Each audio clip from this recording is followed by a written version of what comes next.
حضرت سلیمان علیہ السلام بادشاہ تھے، اللہ تعالیٰ نے حکم دیا کہ تم تعمیر کرو. تو بیت المقدس جب تعمیر کرنے لگے تو کس کی مدد سے؟ جنات کی مدد سے آپ تعمیر کر رہے تھے. سارے جنات کو کام پر لگا دیا تھا اور سارے جن صبح شام دوپہر کام پر لگے تھے اور مسجد بنا رہے تھے بیت المقدس. اور اتفاق ایسا کہ حضرت سلیمان علیہ السلام سے وہ خوب خوف کھایا کرتے تھے. جب تک آپ کھڑے رہتے کام کرتے، اگر سلیمان علیہ السلام چلے جاتے تو سب بھاگ جاتے تھے، کام چھوڑ کر بھاگ جاتے تھے. تو سلیمان علیہ السلام اپنا عصا لے کر کے کھڑے رہے اور کام کرانے لگے. اب اتفاق ایسا ہوا کہ سلیمان علیہ السلام دن میں بھی نہیں جا رہے، رات میں بھی نہیں جا رہے، کھڑے ہی کھڑے ہیں اور دن رات ان کا کام چالو ہے. لیکن ہوا یہ تھا کہ سلیمان علیہ السلام کی وفات ہو چکی تھی. کھڑے کھڑے آپ کا انتقال ہوا ہے حضرت سلیمان علیہ السلام کا، اور اپنے عصا کے سہارے کھڑے رہ گئے. انتقال کے بعد بھی یہ صرف اور صرف نبوت کی شان ہے، یہ صرف نبیوں کی شان ہے.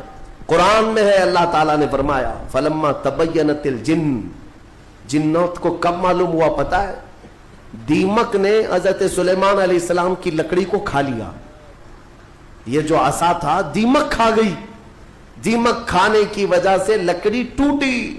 تو لکڑی ٹوٹنے کے بعد حضرت سلیمان علیہ السلام زمین پر آ گرے. تب جنات کو پتا چلا ان کا تو کب کے انتقال ہو چکا ہے، اور اس وقت تک بیت المقدس کی تعمیر ہو چکی تھی. ہاں، جس کو روایات میں ہیکل سلیمانی بھی کہا گیا ہے. بیت المقدس، ہیکل سلیمانی، یہ الگ الگ ووادت جو معاملات ہیں، میں اس کو پھر کبھی عرض کرتا ہوں. یہ تعمیر مکمل ہوئی اور وہی یہودیوں کے لیے مقدس جگہ، اور بخت نصر نے جس کو توڑا وہی ہیکل سلیمانی تھا. اور اس کے نیچے بہت ساری ان کی مقدس کتابیں جس سے جادو کرتے تھے وہ سب دفن کر دی گئیں. سلیمان علیہ السلام کی کرسی وہ بھی دفن کر دی گئی. آج بھی یہ یہودی جو کھدائی کر رہے ہیں اسی کرسی کو تلاش کرنے کے لیے، اپنی باقیات، وہ جادو کی کتابیں تلاش کرنے کے لیے آج بھی یہ کھدائی کر رہے ہیں بیت المقدس کے ارد گرد.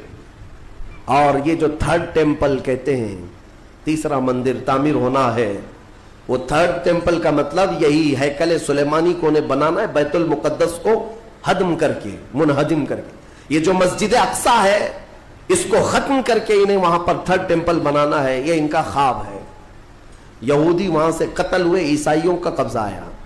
عیسائی تقریباً 300 سال تک آباد رہے. پھر ایک بادشاہ آیا، ایران کا بادشاہ تھا خسرو، اس نے بدلہ لیا اور اس کے بعد یہودیوں کو پھر سے آباد کیا.